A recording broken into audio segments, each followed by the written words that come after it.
So as Piers mentioned, I started as a reporter at the Wall Street Journal, and Killscreen actually started out of a disagreement that I had with my editor. I was trying to explain to him why we should be looking at games for the section, and he said, I don't get this video games thing, which I didn't really agree with, obviously. And that was strange for me at the time, because this is in 2008. Grand Theft Auto 4 had become the most purchased entertainment property of all time, generating over $300 million in sales in a single day. To this day, that's 3 times more than Captain America, which opened, I think, like 2 weeks ago, or the NSYNC album, which was the best-selling record of all time. And I felt like games were moving into this place where they were becoming part of the cultural dialogue, and that wasn't being reflected in what I saw elsewhere. So when I tell people that I run a video game arts and culture company, typically they're like, well, okay, so you're gonna have to explain that to me. I used to wonder why, and originally I thought it was because of the arts part, right? But I think that, I'll talk about this in a minute, but I don't think that's it.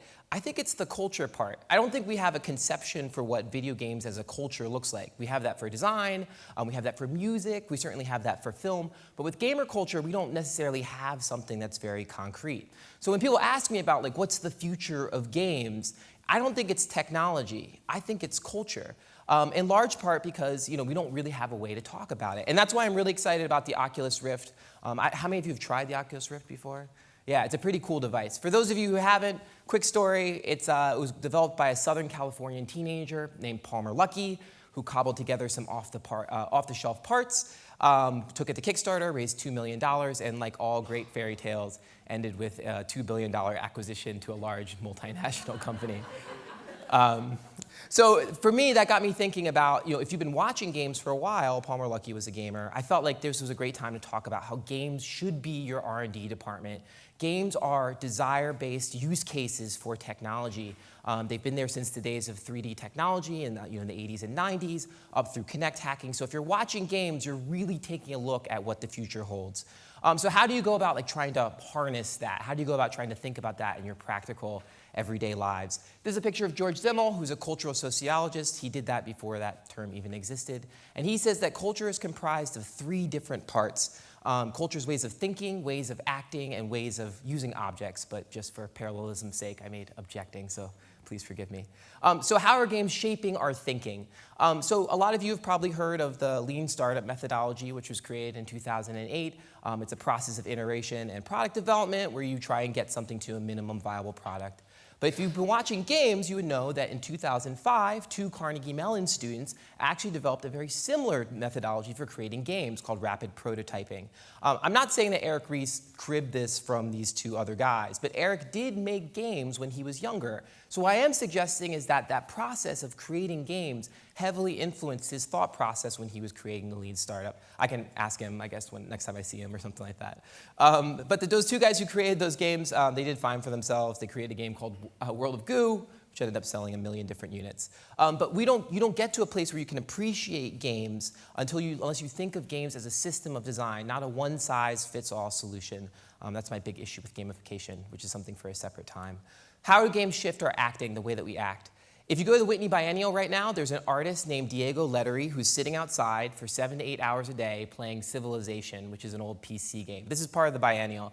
And when asked about why he was doing it, I love this quote. The parents are like, "See, honey, he's doing this for fun and for art," they say, "and so you're just playing video games." And I'm like, yeah. Clearly very serious. I mean, I think Diego's sort of joking. This is some commentary, but in reality, I think one of the biggest places that games are going to shift our acting is in the realm of spectatorship. It's going to radically change what it means to watch something. This is a social experiment that was done earlier this year called Twitch Plays Pokemon, where 100,000 different people from around the internet control the main character for this game called Pokemon, an old Nintendo game. They're all able to input actions independently, talk about it in the chat. It took them 2 weeks, but eventually, collectively as a group, they were able to defeat this game. In the future, people will be both players and spectators. Another experiment from this week, there's a popular mobile game called Threes, which maybe some of you might play. Someone made an AI robot, and thousands of people tuned in to watch this robot attempt to play a game of Threes. objecting, how are games shifting the way that we interact with everyday objects? The most obvious one is the Oculus Rift itself. There's only one public patent for the Oculus Rift. It was filed on March 18th, 7 days before the acquisition was announced. And it's for the decorative design. It's not for the technology. It's for what the Oculus Rift looks like. So this is an example of games being thought of as design objects. And if you've been watching the world of design, you would know that this is becoming a more commonplace thing. We've had the pleasure of working with the Museum of Modern Art over the last 4 years, helping them take games into the permanent collection. And the common response from the senior curator, Paola Antonelli, was all hell broke loose, right? This idea that games are not normally considered as design objects, but they should be. And in Paola's words, design is everywhere. It's part of our everyday life. It's not just cute chairs, although I like cute chairs too. Outside of just the physical objects, I do think that games will fundamentally change our relationship to the world that we have around us. This is another experiment. It was called Jerry's Apartment. It's a one-to-one Oculus Rift creation of Jerry Seinfeld's apartment. Everything except for the bathroom, which apparently is never actually shown in the show. But I think what this means is that if we spend more time in games and in virtual universes, it means that we might live in places that look like this. It's a Williamsburg, Brooklyn basement studio for $1,600. But in our nightly lives, we actually occupy spaces like that. And this is from 2008. Sony created something called PlayStation Home, which was for all PlayStation Network users. It was an experiment for them that didn't really go so well. But Sony's trying to close the loop by creating their own virtual reality experiences, so not surprising at all. So thinking, acting, and objecting is a framework for thinking about how we should incorporate games into our everyday lives and think about them as a form of culture. And that's really important because we can introduce all kinds of amazing new innovative ideas, but if we don't have the cultural seedbed for us to accept them and to help them grow, then we end up like Galileo. You can argue all day that the Earth revolves around the sun, but if people aren't ready for it, there's not much else you could do. So that's what's exciting for me about Oculus Rift being acquired by Facebook. That's a prototype. That's what it'll look like someday. That's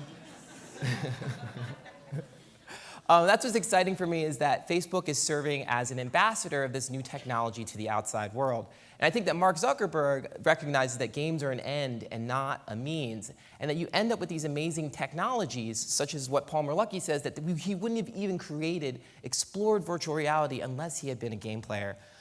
One last thing before I go. There was a small piece, there's a great profile of Edward Snowden and Glenn Greenwald in Rolling Stone, and this was something that I pulled out. Edward Snowden had said that his moral outlook had been shaped by the video games he played as a kid, in which an everyman type of battles tremendous and seemingly invulnerable forces of injustice and prevails. If games are writing the first draft of history, couldn't that be just as true for technology and the future of interaction as well? Thank you.